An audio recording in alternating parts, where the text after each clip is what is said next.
Hey folks, Randy Newberg here. Welcome to another episode of Leupold's Hunt Talk Radio. Today I lucked out. One of my good buddies, Jim Heffelfinger from Tucson, Arizona, is in town, and Marcus had him most of the day interviewing him about mule deer. And I said, Jim, been a while since you've been on the podcast. I got a lot of questions I'd like to share with the audience that I've been asking you over the last couple of years. And if you know of Jim, if you follow him, if you read his stuff, he's just an unbelievably smart guy, prolific writer, shares so much information, and I don't know how he finds time to do everything, to be quite honest with you.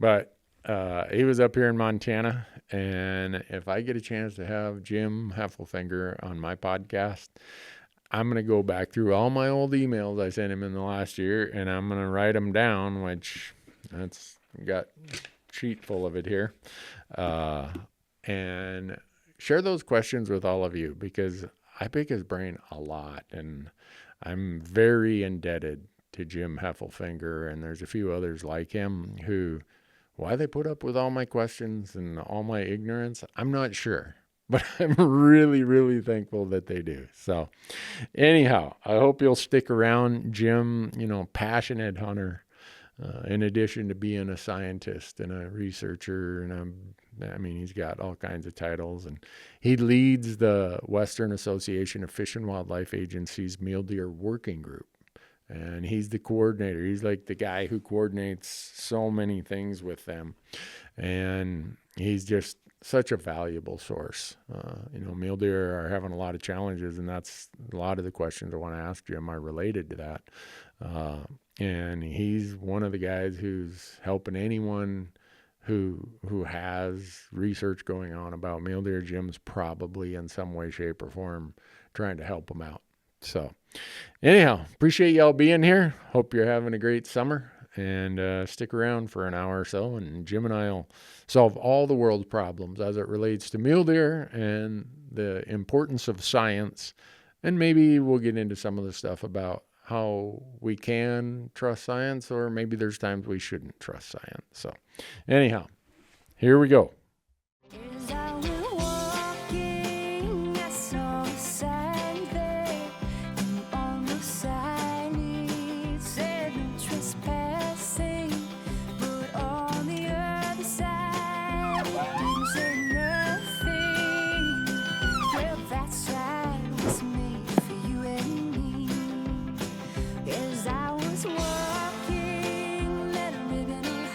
Jim Heffelfinger, how you doing, man? You came up here to cool off in Montana? I did. People were complaining about how hot it was the first afternoon I was here, because it was like 77. I came from 105, so it felt pretty good for me. Yeah, compared to Tucson, I had my vest packed away for the winter, but for the summer. But you brought it up. Pull it out. Yeah. Oh, man. Well, thanks for coming up this way. Yeah, appreciate you having me. It's always fun. Yeah, you and Marcus solved all the world's problems. We did a lot of good stuff. Yeah, I'm pretty sure that by the time Marcus is done with his mule deer series this fall, probably double or triple the number of mule deer on the planet. He'll fix it. Yeah, but seriously, looking at the topics, the outline that he puts together, it's really well informed. Yeah. I mean, he really put together a package. Yeah. And he asked if I could add anything. I said I could send that probably to the Western North America's leading mule deer people in my mule deer working group. I don't think there's anything to add. Yeah. I mean, he did a good job. Yeah. Well, that's where we really benefit from the fact that Marcus has his undergrad in wildlife and then a master's in film. Yeah. So that's perfect. You're going to have to get up pretty early if you're going to pull one over on him. Yeah. So, but anyhow, you are here. Your real daily work, you work for Arizona Game and Fish as what are you? Wildlife science coordinator. Coordinator. Yep. And that's just to make sure that the policies we make and the decisions we make are well grounded in a good foundation of science. And so I'm kind of a science guy. I enjoy that. Yeah. And then with the Western, is it the Western Association or the American? No, the Western Association of Fish and Wildlife Agencies. We call that WAFWA. Those of us who talk in the acronyms. Yeah. You lead the Mule Deer Working Group. Yep, correct. For the last 20 years. 20 years you've been doing that? The directors in the 90s put together the Mule Deer Working Group in 97. At a meeting in 97, we met the first time in 98 in Jackson. And I was the Arizona rep. And the chair of the committee about 8 years later, retired, and they passed the torch to me. So I've been leading the group for 20 years. Wow. Yeah. Well, thanks for doing it. Yeah, it's been amazing to be in amongst some of the best mule deer people in the West and having those conversations. Well, if anybody wants to get an inside view of what the mule deer world is like, they need to be on Jim Heffelfinger's email list. Because I just got one from you, I think on Monday, was it? Or whatever. Yep. And the amount of stuff that you put in there. Do you sleep much? No, I don't. I don't sleep much. No. I told my doctor I only need 6 hours, and he said, well, Jim, you want to talk about the science behind that? No, I don't want to talk about the science behind that. I get 6 hours. Yeah, but the Mule Deer Working Group, we've got a website that's just muledeerworkinggroup.com, and Mule Deer Working Group is just all one word. And we've got tons of products that we've produced over the years on mule deer conservation and management. Yeah. Products, in other words, studies publications. And publications. Mostly they're all PDFs that you can download. They're all free, and a lot of what we do is pull together the science behind a particular issue and put it in an easily digestible, kind of easy to read format. So, make all that available to people. Yeah. So I know you and Marcus spent a lot of time going through this stuff. So I apologize if I ask bring up some of the same topics at a more elementary level, because I don't have Marcus's most of what we did this morning probably end up on the cutting room floor, so it wouldn't hurt to go over it again. Our friends over at Meat Eater, they've almost made you into a quasi-star. I hear my name quite a bit. Yeah, I do. It's kind of embarrassing sometimes. And sometimes I'll be mowing the lawn and I'll hear my name in the earbuds and like. Yeah, and did they ever tell you how they got a hold of you? I don't think so. Oh, Giannis called me. You mean the first time? Oh, yeah. Giannis really? called me. He's like, "Who's that? You mind putting us in touch with that Heffelfinger guy Really? that I you never hang heard out that with story. in Arizona?" Never heard that. Yeah, what's up? He's like, "Well, Steve wants to have him on the podcast." I'm like, "Heck yeah!" if anyone's voice needs to be amplified, it's Jim Heffelfinger. So that was probably 2018 or something. Somewhere in there. That was back then. then. Because you and I had just done a podcast and we'd done some videos in like 16 or 17 or something. And so they I never heard that story. This guy might know what he's talking about. He even makes Newberg seem like he might know what he's talking about. Right. Mark Twain or somebody said, everybody's ignorant just about different topics. Yeah. And I like that, and it's true. Yeah. That's the value of having a bunch of people together working on something. Is everybody's smart in different ways. Yeah. Well, up there on my whiteboard, when you come in, I have some one-liners that I got to remind myself of these every once in a while. So I keep them up there. And one is, spare me the false comforts of ignorance. That's right. Because everything I've ever done when I was in college, it was usually because alcohol was involved. But in my adult life, pretty much every time I've stuck my foot in my mouth or went half-cocked and thought I knew something, I was way more ignorant than I understood, which I think gets to the old saying of you don't know what you don't know. Yeah, right. And so that's why I try to have this network of people like you and others, peers in the elk world and in the conservation world and even in the world of policy and politics. You need to constantly strive to keep learning more, because a lot of times I've been, like you said, you're in the comfort of ignorance. You've been really comfortable with a position. And then you start doing some more research and you get less comfortable. Yeah. You get less comfortable with your position. Yeah. Yeah. And the times that we've probably all listened or watched or sat in on a meeting where we were invited, and it's like, I never thought about that before. And you try not to blush, but yeah, that's right. So Jim, you and I are the same age. Yes. Born in the same year. A couple months apart. You were born on the other side of the river. Why do I look so much older? Is that mountain tough stuff? No. Is that what it is? As little sleep as I've been getting lately, I probably look like I'm Methuselah's grandparent or something. But one of the things you and I were talking about earlier is when the year you and I were born, there were 190 million people in the United States. Yeah. Now, I just looked it up. The U.S. Census estimates that as of today, there are 342 point something million people in the United Is that States. clicking up on the website? Yeah, it's like the debt calendar. Every day if you went in there, it'd be a different number. That's amazing to think about. Yeah, that's an extra, 152 million people. Where are they? Where do they live? Where are they recreating? Well, that's where they live, and we actually are part of that problem. Yep. You and I have both left the Midwest 40 years ago, and we moved to the Rockies in the Intermountain West. And you look at the states that have had the greatest population increase. The first, percentage-wise, is Nevada, followed by your state of Arizona. And then you go into them, depending on where you want to measure from. You look at Colorado, you look at Utah, you look at Idaho. Yeah. These are the core of a lot of, certainly mule deer. Mule deer, yeah.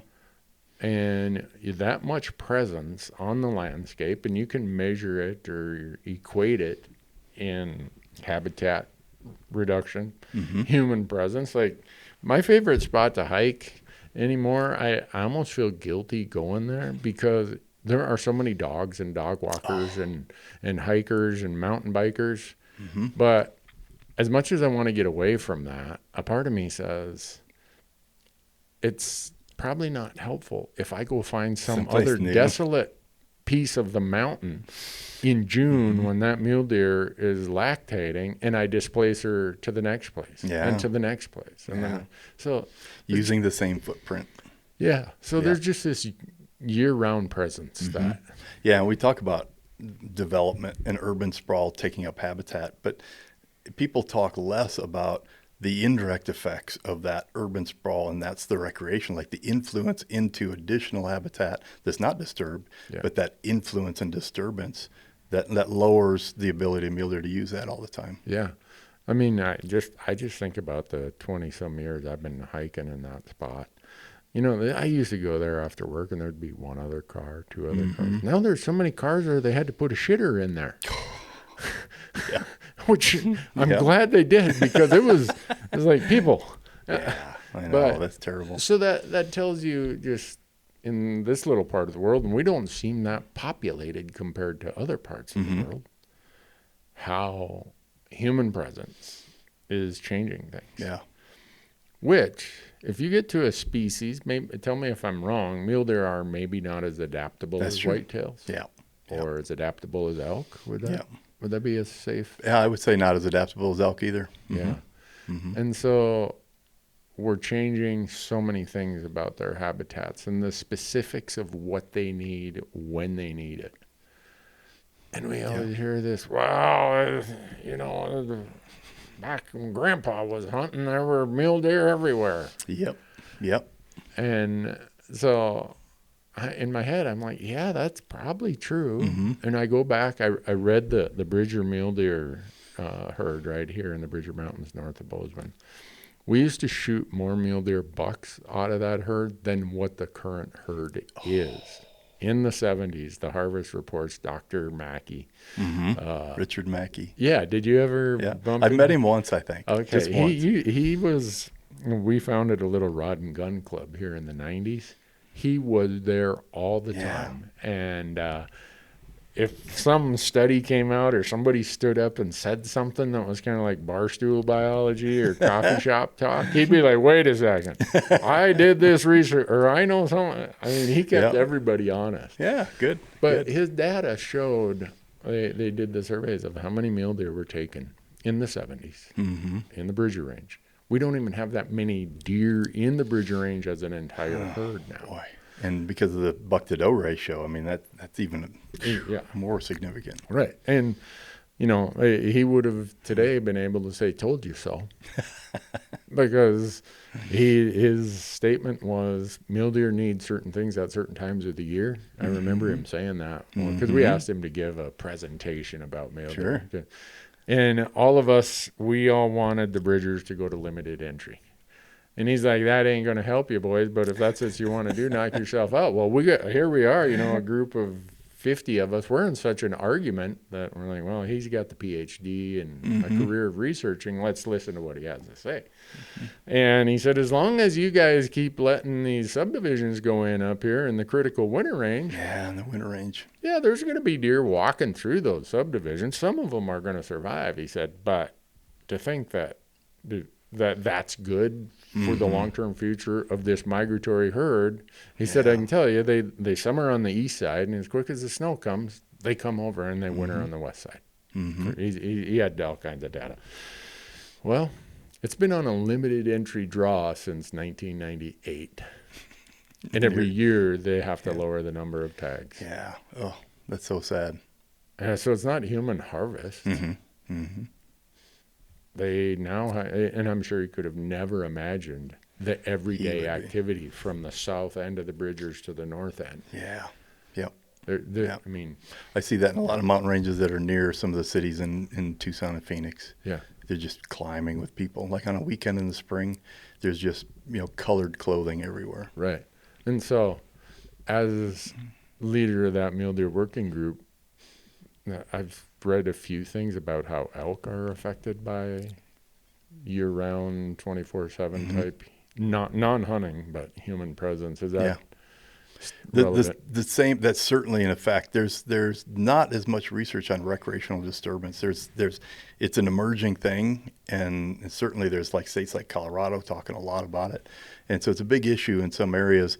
I think we're waiting for a lot of the science to catch up. I think there's not a lot of big decades-long body of information on disturbance, but I mean, there's no doubt when an animal is standing in a place, having it be disturbed and have to flee somewhere, that comes at an energetic cost. It comes at a cost. It's fleeing somewhere which is going to be not the place it wanted to be. Right.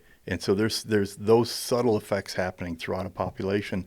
And if you have these animals on a weekend in the summer being bumped several times a day, that's not good. That's really bad. Yeah. Well, here in the places I'm talking about, they're getting bumped all day long through the whole summer. And then pretty soon they just I'm not going to hang out in that area. And they go try to find something else, which is either another deer's home range or it's a type of habitat that it wasn't their first choice. Their first choice was where they were, and now they're being pushed to occupy some other area. Right, which when you push them, probably a lower net caloric intake for what they're investing to go and find those calories. Higher predation risk because now they're in a place they don't know it. Yeah. Yep. So that's why I started with how many people are on this. That's really at the foundation of it. Yeah. You think about everybody moving west. Well, they're not vacating the east. There's an increase in total population, like you said. There's a lot more people, and they're just spreading. Yeah. And they're moving disproportionately, but they're, I originally, early in my career, was thinking about people displacing themselves, like moving from one spot to the other, but it's more like they're being pushed, but there's more people where they came from too. Yeah. Yeah, we're kind of like that young bighorn ram that is bumped out of the herd, and he just goes on a walkabout and ends up in a different mountain range. Yep. I mean, I'm oversimplifying to use happens. the comparison, but that's what humans have done. And so the other thing we always hear is, well, in 1960 whatever. And I wish I've went and done this before. Boone and Crockett has their database. It's called the Trophy Search Database. One time I went to look to see how many entries there were from the year I was born, and then I wanted to compare it to. I'm sure I was inaccurate in it, but I tried to summarize how many mule deer hunting licenses were sold, or how many deer licenses were sold in the mule deer states that year. And then I tried to extrapolate it forward. And I can see why people say the 60s and the 70s were the glory days, because when I did that, and I wish I would have kept it. I did this like 15 years ago. There must have been a lot of older bucks walking around at that time. Yeah. Relative to the number of hunters. And older. Yeah.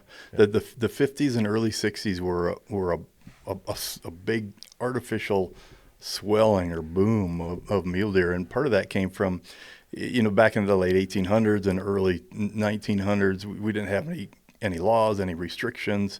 People are just killing whatever they needed for meat and leather. And so those populations, everybody knows that story, was way down. And then through the 30s, we sort of had the Pittman-Robertson Act in 1937. A whole bunch of other things in the 1930s happened along with the development of game and fish departments, and then started having shortened seasons, male only, don't kill the does, all these restrictions on harvest, and that restriction and protection of those populations at the same time that we've had a whole bunch of logging. And so some of these forests are being opened up, sunlight reaching the forest floor, forbs and browse and shrubs that deer need to be healthy, growing all over the forest because of that disturbance and that open up. We had fire suppression, which let those shrubs mature and stay on the landscape instead of getting burned out. We were dropping 1080 poison. We were trapping, shooting predators, like an active predator eradication campaign, not sustainable harvest of predators like we have now, but active eradication, dropping 1080 poison baits from planes. I mean, just poisoning. And throughout all of that, it shouldn't be any big surprise that deer populations from the 20s and 30s and 40s and 50s swelled up into the 1950s and early 60s at that time. But that's not our benchmark. We're not going to try to go back to dropping poison baits, eradicating predators like everywhere. Logging in a lot of cases was too extensive, huge clear cuts that were way too big. And now we're logging in more restricted, smaller areas so the deer have some cover nearby with all that food that it creates. And so things are changing now in a way that we can't ever go back to those conditions that created those high deer populations. So to talk about mid-century deer populations compared to now, or 1950s compared to now, it's not a valid comparison. You know, the West, like we're talking about, the West has changed a lot since 1950. Right. And I don't know how anybody can expect us to have deer populations like we used to. We should all be striving for bigger deer populations, but let's be realistic about what our benchmark, what our starting point or our comparison is. Yeah. And I think that's part of as my grandma used to say, frustration is the result of unrealistic expectations. That's true. She was very true. And there's a lot of frustrated deer hunters right now. Yeah. And so you end up with people who they want to talk about when dad or grandpa or whoever was doing it. And I get that. That would be great. But the challenge we have ahead of us and the challenge of today is how do we accept the reality and not try to live in an old universe? Yeah. Here's the reality of today. And we're having all these other factors in play. Yeah. I mean, we're talking about human population pressures, which is really, really big. Yeah. It changes landscapes because it introduces all kinds of different things, fire roads suppression. And, roads and fences too, and these things that fragment the habitats. You got roads and fences, and then even roads that aren't fenced or the fences aren't an issue. You've got traffic volume that's so high that it creates a barrier to movement. And we talked about recreational disturbance. So all that stuff is something that's just increasing from the 1950s till now. And then we get large expanses of cheatgrass. That's the one thing for me in the mule deer country that when I was in college in the 80s, I went to college in Nevada. Mm-hmm. And it's probably as dramatic there as anywhere. Maybe southern Idaho, maybe some other places. But I would just leave. When I was done working at the sawmill, I was out of town. I was out in the hinterlands. And you would see, and I lucked out. I lived there during a really wet cycle in 84, 85, 86, 87. Yeah, talked about the 80s this morning. Yeah. Oh, did you? Okay. Yeah. And so we had like a 5-year higher moisture cycle. And the sage, I mean, you would see the new stuff on the sage tops 5-6 inches. And all of a sudden, Nevada's got 270,000 mule deer. Mm-hmm. I mean, you walk around, and it's like, how many deer tags you got? Oh, hey, did you draw? No, don't worry about it. I'll go get one over the counter. I mean, it was insane. But at the time, we thought that was going to be the norm. Mm-hmm. And now I go back there whenever I can draw a tag, and the large-scale habitat or landscape-level habitat changes I see. And I know the crew is tired of me saying, when we go into this basin, it's the best sage and buckbrush and stuff. And I go there and it's nothing but cheatgrass because it burned 20 years ago. Yeah, repeatedly. Yeah. Mm-hmm. And we're talking not just like 100 acres. We're talking hundreds of thousands of acres. Yep.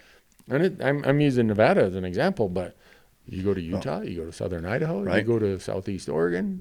I experienced that in Nevada. A couple of years ago, I was asked to come and talk on a mule deer summit, Nevada Division of Wildlife. And we talked about mule deer issues. And afterwards, we did a field trip. And we went out near Winnemucca. I'm not even sure where it was. We went out to an area in this giant basin that was sagebrush. And there was sagebrush around that basin. But we were in a giant, giant basin. From rim to rim, there wasn't a sagebrush plant. Yeah. And they talked about how deer would come down here. This was their winter range. They get nutrition in the summer up in the high country, and then snow covers it. They got to come down to the winter range. They eat that sagebrush just to kind of maintain their body condition. They're not getting fat on winter range. Right. They're trying to survive winter so they can get back up to the good groceries in the summer. And they come down to that winter range, and they subsist on that sage and some other browse. And the cheatgrass invaded, and instead of sparse little bunch grasses, native bunch grasses in between sagebrush, you now had a thick mat of cheatgrass, which then dried out and cured into a tinderbox, and then you get a fire that gets sparked from something, and you get not only just one fire raging through and killing some sagebrush, but the cheatgrass loves fire, so it comes back even thicker the next year, and then it burns maybe 2 years later or 3 years later, and this increase in fire intensity and increase in fire frequency in the sagebrush communities, pretty soon you're standing like I was in a basin of grass, of cheatgrass, and Nevada wildlife, the deer biologists are trying to bring back what kind of like sagebrush, and they've tried to replant sagebrush and it's not getting established because with the loss of that community and more drought and drier summers, they actually can't get sagebrush reestablished. It's shifted that baseline of that ecosystem to be something different. And so now they're trying different browse plants that are good for deer and will withstand the fire and will grow in that area. But it wasn't until I think I stood in that basin that I said, wow, I instantly saw this issue firsthand, and it wasn't just a little bit here and there.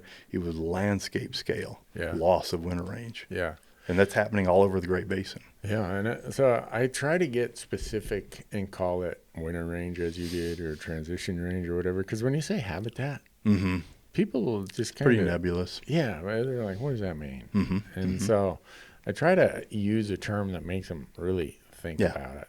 And, you know, a lot of mule deer, not all, but a lot of our mule deer are migratory. Yeah. They're, as you explained, they use a higher summer range for... That's where they get fat. That's where they get fat, have their, get fat and get ready to have their young, have their young in the spring down when they're coming off a winter range. But they've got to get that nutrition. They've got to get that fat layer. Yeah. And so now, if people want to call it long-term drought or climate change, I don't care what anyone wants to call it. I can look at since the late 80s until now, we have been less moisture, hotter weather, all whatever term anyone wants to put to it. Yeah. So even the alpine environments that the mule deer traditionally could rely upon, the timing of when that becomes their lush, greatest forage changed. The quantity and quality of that forage is different than it was. There's a lot of things stacked against a mule deer trying to make a living when all these humans are here. That's right. They are under a lot of pressure. I'm always an eternal optimist, and so people talk about what's happening. Mule deer are declining, mule deer are disappearing, and I feel like that's too pessimistic. The Mule Deer Working Group puts out a document every year. It's the status of mule deer and black-tailed deer in North America, and what we do, because there's no way you can say how are mule deer doing and you just talk about mule deer in general. So we have the biologists for each state and province write specifically a page or two about how mule deer or black-tailed deer are doing in their jurisdiction. And then we look at it overall, and we try to do some summarization that we can. And out of 21 jurisdictions, states and provinces that have mule deer, more than half of them are stable or increasing in the last 3 years. So it's not all doom and gloom. I think we've got, like Colorado, half their game management units are at population objective. Yeah. People don't talk about that much, but there's areas where mule deer are not doing too bad. Arizona itself had this big decline in the 1990s, and that's when a lot of mule deer populations were declining throughout the West. And when the WAFWA directors put together the Mule Deer Working Group to address that, after that decline in the 2000s, the mule deer population in Arizona took a long, steady, 15-year steady increase and really recovered. And during that recovery, people were still talking about the mule deer decline because we had advertised that so well in the 90s that I still get asked about the mule deer decline. But like Arizona is an example of a lot of states that recovered from that decline. And then lately, there's things that are affecting them. With Arizona, the last 6 years, we've had a really bad drought, and that population turned down. In the Rocky Mountain states, the winter of 22-23 was a really harsh one. Yeah. And then we've had mild winters, 2 winters after that, and reproduction's really high. I just saw numbers in the Bridgers were really high reproduction in this year. And so there's the last 2 years in the Rocky Mountain states looking good, but there's these weather fluctuations, whether it's drought in the Southwest, harsh winters in the Rocky Mountain states or in the North, affecting deer populations on an annual basis. And then you have the habitat, long-term habitat changes we were talking about kind of in the background, working more insidiously. Yeah.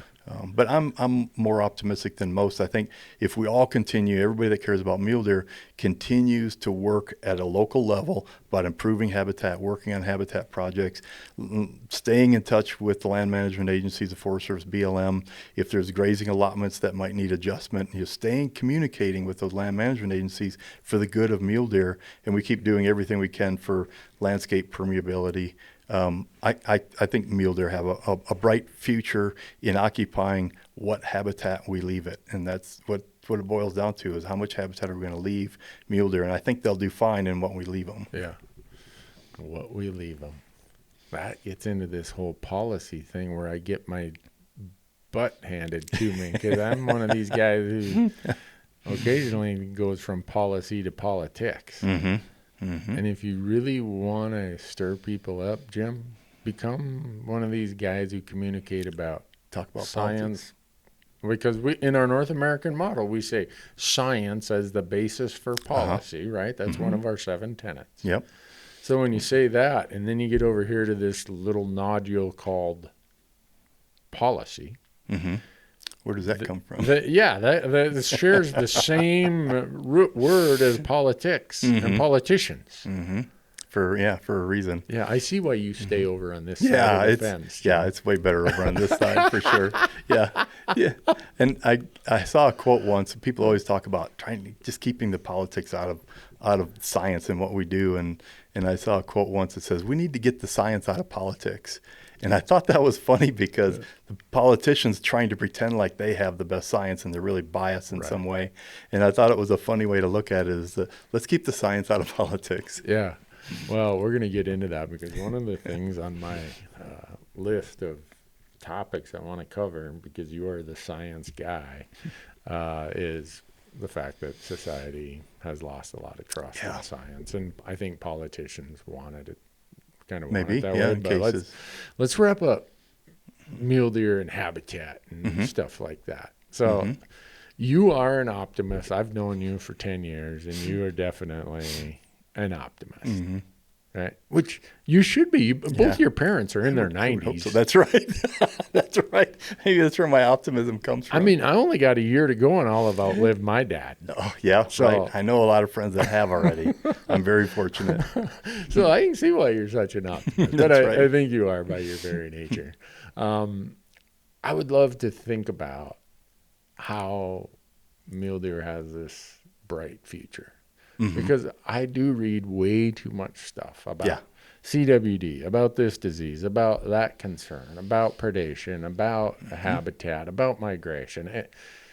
That's what sells, though. Articles on the sky is falling always sells very well. And it's hard. Yeah. It's not as interesting to read an article that things are all okay. Especially if you're talking about deer and you write an article that says, I'm optimistic about mule deer. The person who didn't get a deer last year is going to send you an email. Because they're not very optimistic about deer. I'm not happy till you're not happy. Yeah, I like that. I've used that a lot. I like that. I know a lot of people like that. Yeah. Well, I just think about my state of Montana. We had that hard winter of 22-23. Not as bad as Wyoming did, or southeast Idaho, or northeast Nevada. There were parts that were really bad. Yeah. And so we had this longer term issue that drought over the course of a 2 or 3 year period that's hard for fawns to get up on plane right away. Yep. And you're losing some of them anyhow. Mm-hmm. And then you have a bad drought going, and all of a sudden here comes old man winter. Yeah, right. If you've had that combination of drought and winter, that's bad news. Yeah. And so that's what we've had here. Yeah. And, you know, I've read our reports. Our mule deer numbers are slowly rebounding. But a lot of people want to, I think it's easier because we spend so much time focusing on hunting regulations. Mm-hmm. How do I get a tag? When can I hunt here? How do I plan my calendar? That we have a tendency to think that hunting is what drives. Right, because that's our focus all the time. Right. Well, I have a sad story for you. I didn't get a deer tag this year. And my two sons, I put in my two sons in Arizona and got nothing. And we've got like 3 leftover muzzleloader tags. We have basically no leftover tags. So I'm out. I'm not deer hunting in Arizona this year. Yeah. And I spent 23 years as a regional biologist, and I was very forceful about let's use the resources as much as we can. Let's let people go hunting with their friends and their family. And so where we had sometimes the local biologists wanted to be a little more conservative, I was always pushing my whole career as a regional biologist, pushing more permits. And since I joked with the current biologist that now I'm out of that position, I can't get a deer tag. Is that a coincidence? I don't know. But the premise being that you can't stockpile these deer. Yeah. Was that kind of the? Yeah. I mean, along comes a drought like you guys have had, or along comes a winter like we've had. Yeah. And hunting is like the last little knot on the tail of the kite. We're mostly buck-only hunting through a lot of areas in the West, except for some of the doe harvest and some of the areas where they need to maintain that population. But Arizona's buck-only.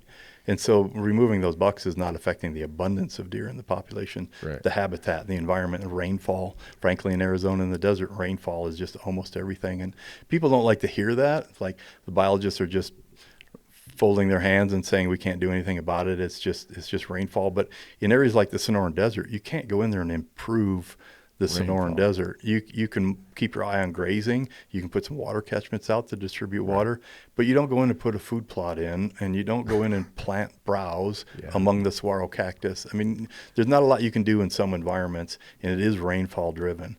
And unfortunately, we've had some bad droughts the last few years. Deer permits have rightly been declining to keep in line with our guidelines. We try to maintain a certain buck to doe ratio and maintain a certain hunt success. Yeah. And to do that, you need to decrease permits when the population's dropping. Yeah. And we see the same in Nevada. We've seen it in New Mexico. We've seen it in Utah. Yeah. It's unfortunate. I probably have less sympathy for Utah and Nevada, where probably 70% of the bucks harvested are 4 points or better.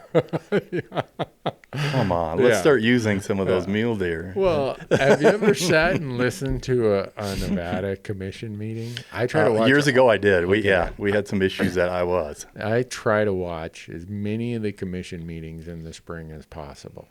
So you must have some disciples, Caleb or some of those people within NDOW, Nevada Department of Wildlife, because they recommended more tags. Hey, our numbers are starting to come up. Let's more tags. I didn't know that, but it doesn't surprise me. They should. So, and there's some good people in this Nevada. Is 2 years in a row now. I've watched them recommend this level of tags because we don't know when the next tragedy's coming. So let's provide more opportunity. Yeah.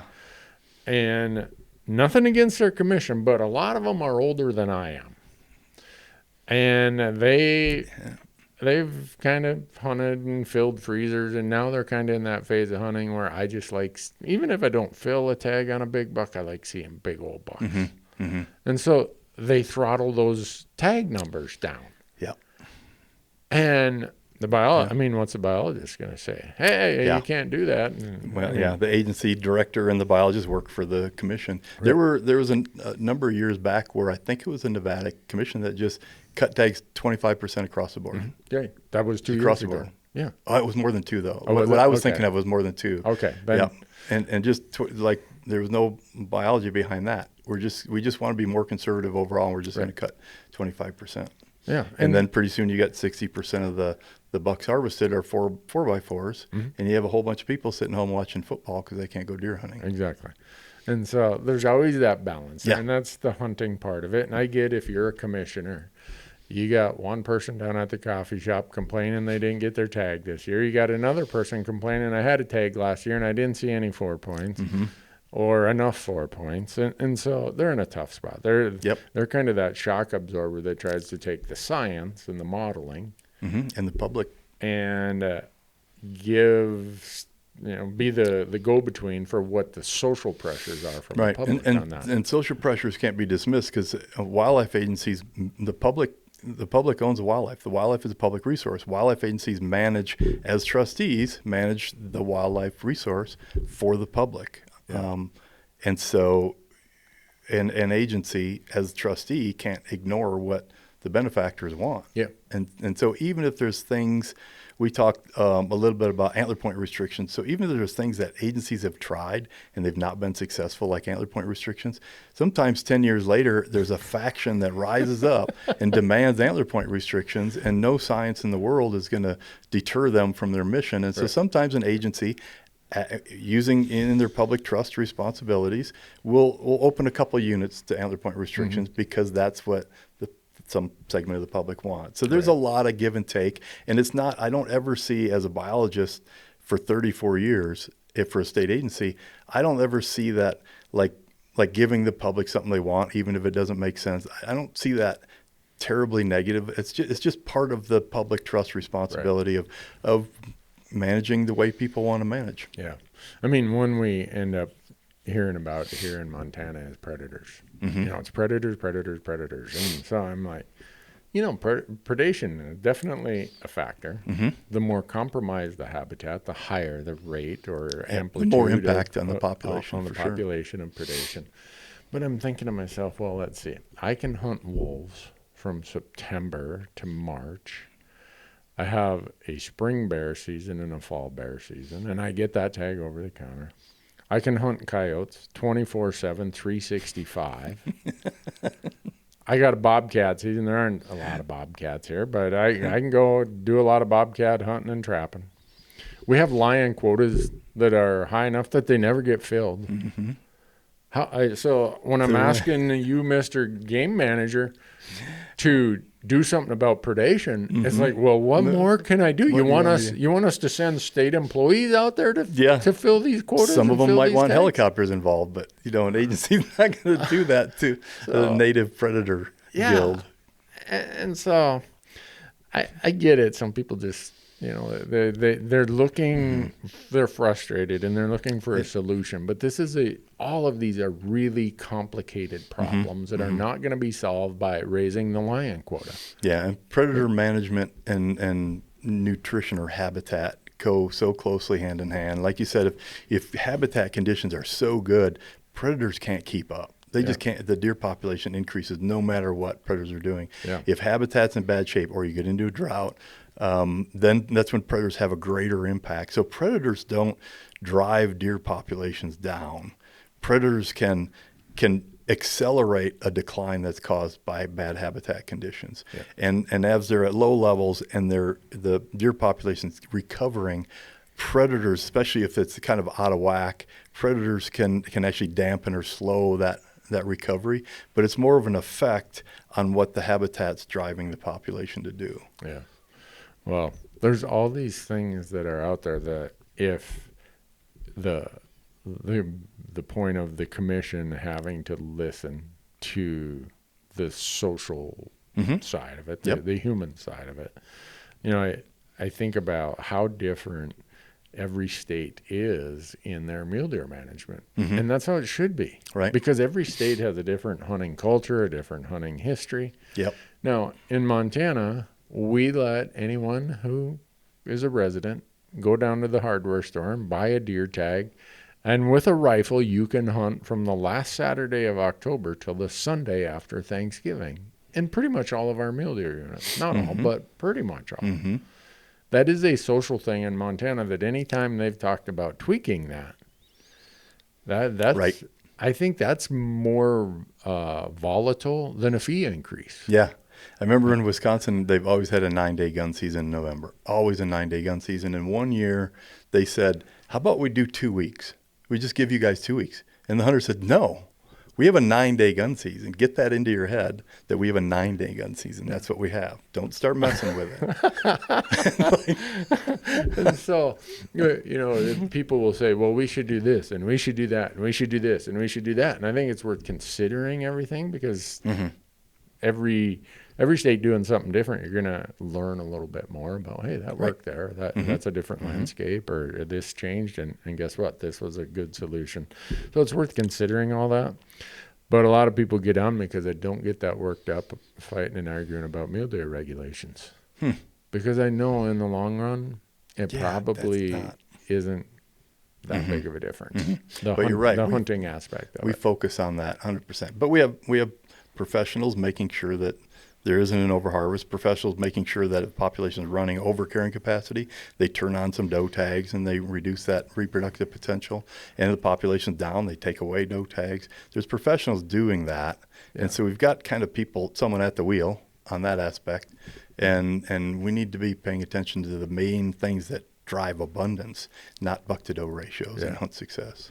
I don't know if you and Marcus talked about this, but it was 3 years ago. We decided we're going to go hunt mule deer in the office. I'm more of a whitetail guy. I've shot way more whitetail in Montana than I have mule deer. Really? So I said, if I shoot a buck, it's going to have to be really old, and not by score, but just body type and his. They got they're almost looks like they got a short face because their nose and everything is so big. And so I'm watching this buck, and he's nothing spectacular. He's a 2x3, but he is running off some nice 4x4s. I'm like, he's the guy. He is the guy. Went over there and shot him 8.5 years old. Yeah. And then the wives of two guys who work here, they shot bucks that were between 7.5 and 9.5. Wow. On public land in Montana with a season type like I explained earlier. Yeah. There wasn't a one of them that scored over 160 inches. Which gets me to this point of unmet expectations. There's so many things that go into the one buck that grows to be 170-inch buck. Yeah. It's not all age. Everyone likes to think it's genetics. It's so how much opportunity and freezers being filled and other stuff do we give up in our effort to try grow that 170-inch or bigger buck that might get eaten by a lion anyhow? So you think about all the things it takes. How many bucks start out at whatever? Yeah. What small percentage of them get there? Yep. And so I just think about that and the human component of what wildlife managers have to do. Are we realistic in our expectation that, boy, I want to draw that tag because I'm going to shoot a great big buck? I know. It's tough. Expectations are important, and they have not been an issue with me and my family because I raised 4 boys on spike meat for 30 years, and we're happy. I mean, our rule is if it fits in the tortilla, it's going home with us. Because that's all we were interested in is putting something in the tortilla. And we've had a ball for 30 years hunting together. And I've got a nice 4x4 on the wall, but it was only because it was the first legal buck that I saw on that particular hunt. And that's the truth. That's the only reason I have that one. Yeah. And I think our game managers try to address all these different social ideas. Like in Montana now we have 7 or 8 units that are limited entry, trying to have a bit higher buck-to-doe ratio, maybe a slightly higher age class. Most agencies do that. We've done that for a long time. We call them alternative deer units, and we just purposely reduce the number of tags there. And then we have different benchmarks to monitor whether we're being successful in providing an alternative opportunity. And one is a higher hunt success, and one is we have some kind of measure of age. Sometimes it's antler points, but sometimes it's we pull teeth in those units. We pull the incisors and we do some manual aging. And so we'll have like a certain percent of the harvest needs to be between 3 and 5, and a certain percent needs to be older than 5. And then when we survey, we want buck-to-doe ratios within a little higher band. And so we're looking at older age structure, better buck-to-doe ratio, higher hunt success, fewer hunters out there because we reduce tags. And I think most agencies provide some subset of their units in some kind of alternative unit, and that's the way it should be. And the proportion is probably appropriate because a vast majority of people just want to go deer hunting. Right. And that's shown in surveys state after state, year after year, decade after decade after. And we'll get people at a commission meeting talk about how they want more big bucks and all their friends want big bucks and everybody wants more big bucks.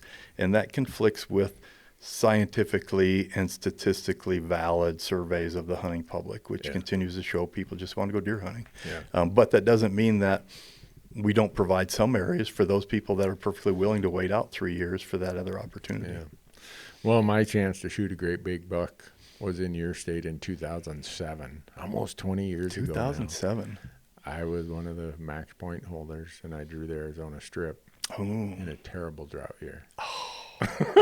I know someone who that happened to. Yeah. And I ended up actually my drawer, my desk drawer at home, that tag is still in that. Is it? Yeah. So my theory is, you know what, Randy, if you can't find that great big buck on the Arizona Strip, you're just kind of snake bit. So get on with it. Go hunt some more whitetails. And I know some people don't have that option, and I know some people live for mule deer hunting. That is their passion in life. And I grew up in Wisconsin hunting whitetails, and then I did my graduate work in South Texas working on trophy whitetails and coyote predation on trophy whitetails. So we were doing helicopter surveys on a private ranch with old age structure, giant South Texas whitetail bucks. And then I moved and became a biologist in Arizona. And the first year we did helicopter surveys for Arizona Game and Fish. And we're in the helicopter, and the other biologist said, "Look at that boomer whitetail, turn around, turn around." And we turned the helicopter around, and there's like a 100-point whitetail there. And I thought, why are we turning around for a 100-point whitetail? And he said, "Oh, that's a toad. Holy cow." And I started to realize, oh, these are different kind of whitetails than South Texas. And then I saw my first desert mule deer, big desert mule deer. And I said, oh, that's a deer. That is a deer. And having no prior exposure to mule deer, I just fell in love with mule deer at that point. And so I'm done with whitetails. Yeah. I want mule deer. Well, this winter I had the benefit of talking to Oregon Game and Fish and one of their game managers about their whole new change. I mean, completely, I don't want to say completely, but as far as the units and how they manage, they didn't, over time, I suppose, just, this highway divides that. Let's call the east side whatever unit and the west side whatever unit. But they weren't, and they'd have different season types. And I've seen those data when they started looking at herd movements. Yeah, and so now they're managing by herd rather than some geographic. A human put a highway in here, or a mountain, a divide of a mountain range where, guess what? One day that summering all up on top. Yeah, on both sides. And so there's a lot of things that are being tried, and when you put on your optimistic lens, what are the things that you're seeing out there that is it anything we can control, or is it mostly just, hey, it rained good this year? But as far as like we're talking about managing herds, all the agencies are doing different things, and they're doing the best they can. There's some states that can't do helicopter surveys because it's boreal forest, or even provinces, boreal forest. In other places, like in Arizona, that deer densities are so low, there's not much else we can do but helicopter surveys, and it lends itself to that. And so the agencies, as far as management, they're doing a good job, and they're doing what they can with the habitat they have and the deer herds they have and the financial resources they have. The bigger picture things that we're talking about in the habitat and in the Southwest, unfortunately, is a lot. Just it's rainfall, and it's what kind of year we have is dictating that population. But we still monitor grazing levels. We still work on water catchments. But I think all of the migration stuff in the last decade has been really an exciting thing. And the lower cost of GPS collars and the ability to put a lot of GPS collars on a lot of animals and start defining herds like Oregon did, start defining road crossings and try to fix that with an underpass or an overpass, and learn more about how they use that landscape in an annual cycle rather than just where we saw them during the deer season or whatever. I think that's probably the most exciting thing is what we're learning with these cheaper GPS collars, all kinds of things. Yeah. Well, Kevin Monteith has been on this podcast a couple times with all of his research out of University of Wyoming. Fantastic stuff. A lot of people there, including Kevin, doing great stuff. Yeah, him and Matt and a whole bunch of them, and Hall, and so many people down there. Yep. I really Jared Merkel. Yeah, and so he had me come down and be the MC at his fundraiser in April. I'm like, Kevin, man, I don't know. You might not get the results you wanted here, but it was great fun. 2 days of interacting with people who are really passionate about Wyoming's mule deer and pronghorn, and really interested from all walks of life, by career, by industry, by background, by education level. They were all really interested in a lot of the work that, I don't know if it originated out of the Wyoming Migration Initiative, but a lot of migration study going on there, just because there's such long distance migration. Yeah, a lot of agencies were doing some migration stuff, but that was back when GPS collars were just coming online. Yeah. And so there was limits in what people could learn, what technology they had available. And about the time those collars started getting more available and cheaper, the Wyoming Migration Initiative was formed out of the Wyoming Cooperative Fish and Wildlife Unit. Yeah. And they were so good at outreach that they garnered a lot of the attention because they were doing some really neat things, and they were displaying some really neat maps. Yeah. So they got a lot of attention, and some other agencies probably are overshadowed by how good of a job Wyoming did. But other agencies are doing, and we're doing really good things. But the Wyoming Migration Initiative is one location with a whole bunch of people doing some really, really good cutting edge work. Yeah. And so it was just interesting to see the passion so many people had for, I call it their passion for knowledge. They were there. There were a lot of science-based people there, but there were people from all kinds of walks of life, a lot of hunters, a lot of industry people. And by industry, I mean like energy industry and grazing and livestock industry. And every one of them were interested in finding solutions to, okay, now that we've learned that these deer and pronghorn are migrating this far, how do we do the things on the landscape that accommodate that? And that's where science, to me, is just this fascinating. That's where the rubber meets the road. That's where you can really site some wind turbines in a slightly different location that is the same as far as gathering wind, but avoid this migration corridor now that we know that it's there. Yeah, and you know, now you hear a lot of these producers who are thinking, you know, I might be into virtual fencing. It's still really expensive, but maybe and for my internal fences, maybe I'd. And you're getting groups that are saying, hey, if you're interested, could we help fund some of that cost, because we want to see if it's effective or not? Yeah. And so it's for me, and maybe it's because I run in so many different circles and go to so many events, I'm fascinated by what science can do for us. Yeah, and energy companies are ponying up a lot of money for some of that migration stuff. Yeah. They're really helping fund some of that. Well, that gets me to my enthusiasm for science was dampened in the last couple weeks because I did a video series about and this was about elk, not mule deer, but all the studies I've read, and when it comes to elk, I have a workbook, a Word document that anytime I read a study that I think, hey, someday I want to remember that, I put like one sentence and then a link to it. A link to it. A hyperlink. And so I go to those a lot, especially if I draw a tag in a place I've never hunted before. Well, I was talking about how we have all the studies that show how elk respond to human activity as a lot, in some ways motorized activity. Yeah. I think there was a paper by Jack Lyon in 1970 in Idaho, if I'm remembering right. Yeah. I said my first Is study that in was your words? 1976, I think was my first study that I found. But anyhow, all of a sudden, this became politics and personal preference and not science.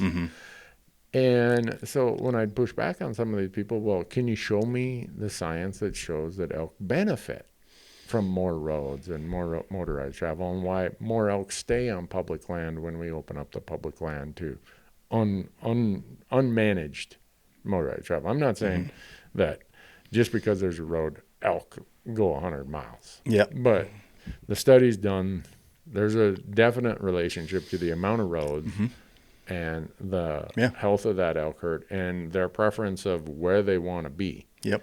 Yeah, and for sure. In a place like Montana, where we have a lot of private land, that preference becomes inaccessible private lands. And so I go through this whole process, and I'm back and forth with some of the folks on the comments.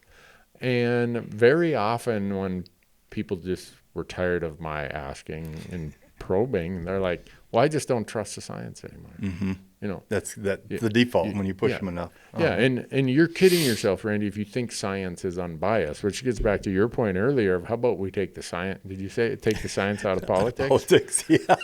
So this is now where we're kind of closing that loop, if you want to call it, is we unfortunately see so much stuff put out there under the premise of science. It's just the public doesn't stand a chance filtering all that stuff. It's really unfortunate. A lot of what I try to do is pull more complicated science and present it in different formats, magazine article or something, in a way that people can just understand it. Or as the chair of the Mule Deer Working Group, there's some of these topics people have questions about, and I'm in a position to be able to speak about what most of the Western mule deer experts think, and pull and draw from their expertise. But the public is exposed to, with social media, just so much, and now just complete false AI stories. There's some stories I've seen that include maps with animal GPS tracks that are completely fabricated. They just made them up from scratch, and they have animals that aren't in those areas. And so, I mean, the public, I think, is starting to realize that some of this stuff is just, it's not biased. It's completely made up. It's completely fabricated, completely wrong. And I don't know how, it's just tough for non-scientists to try to wade through. This group has this science they're citing, and this group has this science they're citing, and they're saying opposite things. Sometimes people say, well, everybody's got their own science. But I say science is science. Some people are selectively citing some of that body of science, but it's not like people have different science. People are selectively citing what they want. Even in the same scientific paper, a lot of times someone can peel a quote out and cite that paper, and someone with an opposing view can pull another quote out and cite that paper. And it's hard to wade through all that. I think the best people can do is rely on sources that they think are reliable sources of information. Like if you're going to get some CWD information, for example, you can get that information in a lot of places, but there's the website cwdinfo.org. It's cwd-info.org, and that is run by Wildlife Management Institute. I think Rocky Mountain Elk Foundation contributes to that. Not sure if Mule Deer Foundation still does, but that's a source of reliable information. And if you see something somewhere else, you can check it with some of these sources. Just, know your source is the main thing. And that's where it's not just in our space. You get outside of hunting and, whether we're talking about what's happening with ocean temperatures or what is happening with, invasive species. Yeah, anything. You see a lot of people using, when science is not vetted and it's selectively cherry-picked, it becomes propaganda. Right. It is not science at that point. The science, you have to, it's got to be peer-reviewed. It's got to be in the totality of what was researched and what conclusion was drawn. Yes, right. There's a scientific paper always has several sections. It has an abstract, introduction, and then it has like the study area description, and then it has methods, how we did this research, and then it has results, and the results are the results they got from this research. And if you agree on how they set the study up, you think it's a pretty valid way to set up a study, then the results are just the results. But the last section is called discussion. And in the discussion section is where the scientist is supposed to take their results and interpret them for the reader on what they think this really means in a bigger scale. And in that discussion section, there's a lot of leeway for scientists to start veering off into personal opinion and their own normative values. And so you do have to get your information from peer-reviewed sources, but there's a lot of peer-reviewed papers that have things in the discussion section that are just complete. They're not related in any way with the data that was collected. They're just complete speculation. Right. And so even in the peer-reviewed paper, people have to really be cautious. And that goes back to people not trusting the science. And sometimes I talk about how untrustworthy the scientific literature is becoming because so many biased researchers are starting to just produce things that look like scientific papers, and they're really based in their advocacy for some policy decision. Right. And there's no way around that. It's in the peer-reviewed paper. So I start talking about how even I don't trust the science in a lot of cases because it's garbage, it's bias. And so how someone then navigates me, and I have two positions. I have a title at Arizona Game and Fish where I'm full-time, and I also have a title at the University of Arizona where I'm adjunct faculty. And both of my titles have the word science in the name of my titles. So it pains me as a science person to say I don't trust the science, but unfortunately some of it you can't trust. And so that makes it really cloudy because we want the public to be able to rely on reliable knowledge on these things, and wading through it is just incredibly difficult. Yeah. And it's, when you say it's incredibly difficult, it's a lot of work. Mm-hmm. Yeah. And that's why, for me, I know I am easily swayed towards what my original bias is. Yeah, everybody is. If there's a conclusion where it conforms to what my original bias is, I might disregard the other 95% of the findings. That's what you call a good study. Yeah. That's a good study. But that's why I have guys like you and pick up the phone. I can call Andy in Colorado and pick up the phone. I can call Cody in Nevada and pick up the phone. I feel so indebted to all of you that you put up with my dumb questions. No, we're indebted for you for getting that information out and using that platform to provide that reliable information. And I think that it kind of becomes a mutually beneficial relationship because, and I just gave a presentation in Elko, Nevada for all the researchers in the wild sheep and mountain goat space. Wild sheep and goat conference. And I didn't say it quite this way, like I often say on the podcast, is if you don't tell your story, someone's going to tell it for you. Mm-hmm. Mm-hmm. But very, very few scientists are trained in communication. Yeah, that's true. You are a prolific writer that puts you way out you are an outlier on that bell curve, Jim. Yep. And you're not hesitant to be on podcasts and other stuff. You are the outlier. There's way smarter people than me that never open their mouth in public. And that's true. And they're way smarter. I mean, they're really good, but they don't have an interest in that kind of communication. They don't do it. Right. And so when we aren't communicating science when it's good, or communicating science when, hey, there's some flaws in how this was done or what conclusions were drawn, that lets everybody else grab their bits and pieces and tell their story about it. Mm-hmm. And that becomes even a bigger wave of people to try figure out, well, Randy said this one study said blah, blah, blah. But someone over here told me, no, but if you read a different paragraph in the conclusion, it questioned whether or not. And so it's in today's world of instant communication, it's really hard. And that's where, for me, you probably got this from Marcus, you get it from me, where we ask a lot of questions that might seem repetitive, they might seem dumb, but we're working our butts off to try to be informed because this audience trusts us. As they should, because the information that comes out of your products is good and reliable. Yeah. And when people already have this bias against the trustworthiness of science, they've had life experiences that cause them to say, if we make one mistake, it's going to cause a lot of people to say, I don't know if I can trust that guy. And that's really all we have is trust. Yeah. And that's why we're so indebted when people like you and others who are in this space of trying to understand and quest for knowledge that we call science are willing to share that with us. Yeah, well, you've got a busy schedule doing all of your stuff.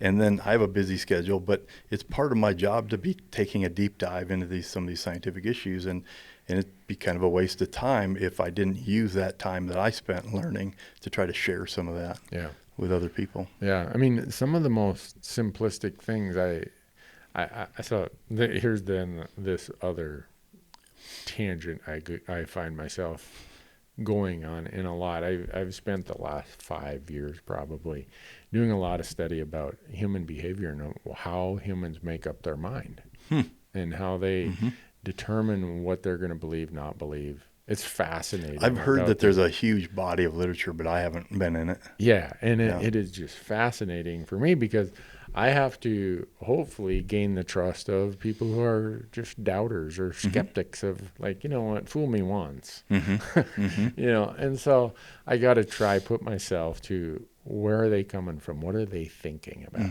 Or why would they think I'm full of BS? Yeah, sometimes what motivates them. Yeah, and you know, there's a lot of things that play in the bigger society, of which we're just a small sliver of that bigger society. And a couple of them would be that a lot of younger people trust that you can get the same information from a Google search that you can from reading a scientific peer-reviewed journal. Yeah, or people think a Google search is unbiased. Yeah, there you go. Yeah, garbage in, garbage out, right? Yeah, if you ask a query, I can almost get ChatGPT or Google to tell me whatever I probably wanted to hear. And I've had AI like ChatGPT return an answer that's 180 degrees from the truth. Yeah. And I'll respond and say, you know, you're missing some science that was done in the 1970s, and what you gave me was completely wrong. And it'll come back. Yeah. And apologize. Yeah, I know. Oh, you're right. It will apologize, and it will say, "I found these papers in the '90s. You're right." And so you got to be careful. You take all that, and that is this isn't a linear path. This is an accelerating path of how information is being used, being distributed, which is how it's being consumed. With no real sideboards to it. There used to be high barriers to entry. If you wanted to publish a scientific book, that took a lot of work. That was years of your career to do that. Now, somebody who might be a bot, I don't know, just grabs a little bit here, a little bit there, a little bit here, and acts like it's you know, some scientific paper. I actually got a scientific paper sent to me by a scientific journal, and now there's 1 million scientific journals right now. So people can get anything, any trash published that they want in some scientific journal. I had a journal send me a paper to review as one of their official reviewers, and as I was reading it, I recognized this is 100% AI writing. I can recognize this text, large blocks of text were 100% AI, and I told them that. And I responded to the authors, and I was not kind because they just wait. And it was only a 5-page paper, but it was about Mexican wolves, and it was just like complete AI drivel. Yeah. And it was submitted as a scientific paper by somebody. Yeah. And then if it gets kind of through that first filter, then advocates, people with agendas are out there distributing it in their email blasts on social media, and it kind of becomes, until proven otherwise. That's the body of knowledge. Yeah, it's really unfortunate. I deal a lot with that. Yeah, and so that's just a trend that's happening in our greater society, and anyone who thinks that's not happening slept through the whole COVID event. I know. Right? I mean, if you measured America's trust in our science in 2019 and measured it in 2022 in the course of 3 years, it would be astronomical what had been done there. And so now you get because a lot of people will say that when they're like, I don't believe your science, Randy. Just think back at COVID. Right, like, I've heard that reference. I'm not a medical professional. I have no idea what was or wasn't correct science in COVID. But the effect was the same of the distrust. Yeah. So how do you, this is what the question I ask myself and our crew is, how do we not let the world just disregard science because it doesn't conform with what I wanted as my outcome? Yep. Yeah. I think what's really important is to be able to convert that scientific gobbledygook writing to something that makes sense to people. Yeah. And and just try to explain some of the more important studies. Yeah. Well, for me, I'm all about learning more, because every time you and I spend an hour together, I'm like, oh, I better go find out what Jim said there. I didn't want him to know how ignorant I am. But yeah, and then I leave and go, I got to go look up that law that he mentioned I don't know anything about. But I think I want the hunting community to be consumers and sponges of this, and that is a trait and a characteristic that got hunting and conservation through a really dark period 140 years ago. Yeah. Through the dirty 30s, through its kind of like glory days, and we are living as beneficiaries of that today. And it wasn't because we were science deniers or oh, gee, that's kind of inconvenient for someone to tell me that if I dump all my chemical waste in the river, and the oil company over there does the same thing, and the chemical company over there does the same thing, that the Cuyahoga River could start on fire. Yeah, I know. That's inconvenient for someone to tell you that. Yeah. But the folks in Flint, Michigan probably wish somebody would have told them that there's some science out there that your water quality isn't that good. Yeah. Yeah. And so my point in all this is, how do we, as the hunting community, maintain this confidence and this passion and appetite for having our biases pushed and challenged without feeling like, well, that's not what I used to think, so I'm going to spend all my energy rationalizing what I think. Right. And there's people that spend so much energy trying to rationalize why they're not wrong. Yeah. You ever read stuff by Jonathan Haidt? Haidt? Oh man, this is the guy. I subscribe to all of his stuff. He's a research psychologist, and he's done so many studies about this stuff. And he's a professor. Yeah, I have to write this down and I'll go look at it. Anyhow, I'm trying to remember which of the books he's written where. And this was like a light bulb moment for me, because I know I've done the same thing, is that the way we have evolved, our immediate gut instinct is kind of what we go with. And he talks about, if you think about that from an anthropological standpoint, back in the day when there was some two guys, he said, I'm going to go steal his spear. You had to right away properly assess. I think these are the enemy. And you just went with it. Yep. Because if you made a bad assessment there, or you were slow making the assessment. Yeah, they stole your spear after they killed you. And so I'm using a different example than he did, but he said, the human mind evolved having to make really quick decisions. And then, okay, let's deal with the consequences of my decision. So now we're inundated with all kinds of information, all kinds of options, but we still have this bias of, this is what my gut tells me. And no matter how much, what rationale, how much data science is put in front of me, you're going to play hell. Yeah, it's hardwired in your DNA. Right. And so it's like, okay, why am I wasting my time then with the person who, on that specific topic anyhow, this was their decision? I don't have enough data to convince them otherwise. Yeah. So how do I approach that? How do I get people to think in a wider scope before they make their decision? And he talks about, well, we like to call it open-mindedness. And he said, really what it is we've trained ourselves to have a little slower pace by which we immediately grab our that's opinion. Interesting. He said, we're all, we can call it whatever we want. And we just slow things down before we make the decision. Yeah. That's an interesting way to think about it. So anyone who wonders how important it is that we have the best information and the best science, if we want people to make decisions based on that, should go read some of his stuff. It's that sounds interesting. I'll get that from you. As much as I travel, I listen to it all now when I'm on a plane or driving down the road or whatever. And that has nothing to do with hunting, but it has everything to do with people trusting what the folks like you are doing. Yeah. And how effective we can be in using that. Yeah. Because if nobody trusts it.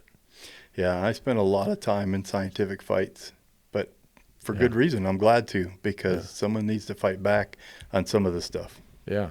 And so there's a lot of bigger things going on in our bigger society. Yep. You know, it concerns me when you look at the math and science scores of Americans. It's going down and it's going down. And so is that lack of interest in it? Is it lack of how we're teaching it? Because a lot of the things that science is based on are those things. Yeah, right. You know, and reading comprehension's going down. That's depressing. I haven't seen that stuff. Oh, really? Yeah. Oh, you don't want to read that stuff, so. Jim, about the America's reading comprehension. Are their thumbs getting bigger? I never thought. I mean, the study didn't say anything about their thumbs or being able to drive and operate something at the same time. But no, it's concerning when you see what reading comprehension and reading or writing, the ability to express in writing, as someone who writes as prolifically as you do. Yeah. So those are going to have consequences. It'll just be one generation, and those will have consequences to what we're trying to do within the hunting community, to be this sponge that embraces and is not offended if our sponge and a filter to have like critical thinking and skepticism. Yeah. And so when you see those happening and the trends just measured in the last 10 years, it's like, oh man, if we think it's bad today. Yeah, right. Right. That's too bad. So I don't know, maybe now that we're of the age we are, maybe we just blow up our social media accounts and That's right. have a party. Hey, everyone come on over. We're blowing up our Facebook and Instagram and YouTube. But I don't know. I think a lot of it can be used for the good also. Yeah, and it is, and right? It's like everything. So, yep. But before we wrap it up, can I ask the audience? The audio folks can't see what I have in my hand here, but the video audience can see it. You brought me a gift from Wisconsin. Well, no, she's in Tucson with me. Oh, she's with you now. Yes. Yeah. My 91-year-old mother knit a couple cast iron scrubbies. Wow. She's an expert scrubby, so she's got abrasive yarn, and I asked her to knit a couple for Randy and a few other people. Oh, and that's all I use on my cast iron. Really? Now people are probably going to want to know where they can order one. That's what they're going to ask. Your mom have a Shopify store or something? Nope, I don't think she's gonna. She told me that abrasive yarn, doing so many of them, the abrasive yarn hurt her fingers. Oh, really? So, man. Feel proud you got one. Wait, what could I send her to show my appreciation? I don't know. I can't buy it online. That's right. Yeah. I don't know. You can't. Maybe I'll send her some pickled pike or something. She is from Wisconsin, so she'd probably appreciate that. No lutefish. No lutefish, though. No lutefish. Heffelfinger, what is that? Is that German? It's Swiss German, which I learned later in life was Switzerland. The German part of Switzerland. I grew up thinking that we were Swiss Germans, but we're really German Swiss. Okay. But we've got good family history that goes all the way back to 1728 when the first Heffelfinger bought some land in Pennsylvania in the Lehigh Valley. Really? Wow. And I've been out there a couple of times looking at old farmsteads. Look on my Onyx account, I've got the actual outline of that 125 acres he bought in 1728. Dang. And I found the gravestone of his son. His son died in 1791.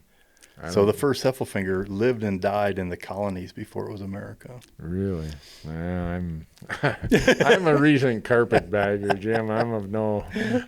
My family's not nearly that colorful. It comes from Sweden and Finland in about the turn of the 1800s to 1900s. And in the immigration paper, it doesn't even say Newberg. It was Johansson. Really? Yeah. Wow. Yeah. So. There's a story, supposedly. But Grandpa was so full of BS. I don't know if I don't know what's true about it. But Grandma every once in a while vouched to how the name got changed. So maybe there's some truth to that. But none of them lived to be. Well, on my mom's side, they lived to be old. My grandmother on her side lived to be 102. So your mom's still probably got 10 or 15 years of knitting. Yeah, those scrubbies. Scrubbies, yeah. And your dad's still around? Yep, 93. Wow. He killed a mule deer when he was 90. Oh my Killed God. a javelina when he was 89. That is so the year before. Impressive, Jim. Yeah, that amazing. That is impressive. And we elk hunted a year and a half ago in December. He was 91, and we elk hunted around Flagstaff. Wow, that. What's his name? Robert. Bob. Robert. Yeah, I want to be like Bob and Dolores. I know. I want to be like Bob. Yeah. All the kids back in the days, I want to be like Mike. Talking about Michael Jordan. No way, man. I want to be like Bob. That's right. With Michael's money. I don't think I got to worry about that anytime soon. But well, Jim, thanks so much for making time for me and Marcus and your trip up here to Montana. Yeah, I enjoyed it. Thanks for the invite. No, it's always so helpful, and the audience gets a lot out of it. And keep doing what you're doing. The first thing I asked you, and this was mostly out of fear, I'm like, how long are you going to keep doing this, Jim? Because I was afraid that if you retire and just take up, pickleball or something. Yeah, pickleball. That's right. Who am I going to call? Yeah, no, I'm having too retire. much fun. I'm doing and not only having fun and enjoying what I'm doing, but I feel like I'm being really impactful in some cases on a national level. Yeah. And so I've got no reason to just hang it up. Yeah, because so many of us depend on people like you. We need more people like you. I know myself a lot of people that are my peers that are now retiring, and I'm feeling that loss. Like they were like people I turned to for certain things and good colleagues, and now they're retiring. Yeah. I think that in your graduate programs of wildlife sciences, you should force people to take at least a semester, maybe two, of communication. Yeah, right. Yeah. I think they have to have some. Interesting, early in my career, we had our information education branch of our department call in some on-camera local TV station people to come in and talk about, and even run through some mock interviews on camera, talk about communicating with the media, things to do, things not to do. And it was really helpful. It was it was amazing. Yeah. I mean, you're talking to a guy who, I was the captain of my high school football team as a junior and a senior, and I had to give the homecoming speech as a junior. And I hated public speaking so bad I just about wet my pants. And then next year I was hoping I wouldn't get voted captain because I didn't want to have to give the homecoming speech. That's how much I hated public speaking. Yeah. And now here I am. People are like, well, how'd you cross that bridge? Yeah. Well, when I was in college, you get to take your electives. I took most of them in communications and public speaking. Oh, I didn't know that. I didn't know you did that when you were in college. Yeah, I forced myself. I'm like, look, someday I got to get over this. And I was going through this whole process of make yourself uncomfortable, uncomfortable. Yep. And so that's how I ended up becoming. That's what people need to do in general, is to identify their weaknesses and then bolster them up. Yeah. Rather than avoid them. Yeah. And so that's why I tell that story to some scientists, and they're like, nah, I'm too late for that. I'm not going there, Randy. Nice try. But the summary of all that is I hope that there get to be more communicators out of the science world. Yeah. Because it's, we need it. Like you said earlier, the best science in the world, if it's not communicated, it doesn't have much value. Yeah. When you were a junior football captain, you probably never dreamed how much you'd be spending on microphones. Zero. None. At that time, most of my money was spent on girls. Yeah, right. And fishing and hunting. Yep, as it should be at that age. Yeah. I really lucked out that fur prices were what they were. Yeah, because I ran a trap line every morning before I'd go to school. And it was in the late 70s, early 80s. I mean, furs were worth a lot. And then I'd work out in the woods logging and cutting wood on the weekends. Man, I had way more money in high school than I did in college. Yeah, I bet. But I wasn't old enough to drink when I was in high school, so maybe there's a correlation there too. But anyhow, thanks so much, Jim. Really appreciate it. Thank you. Yeah. Thanks for being here, folks.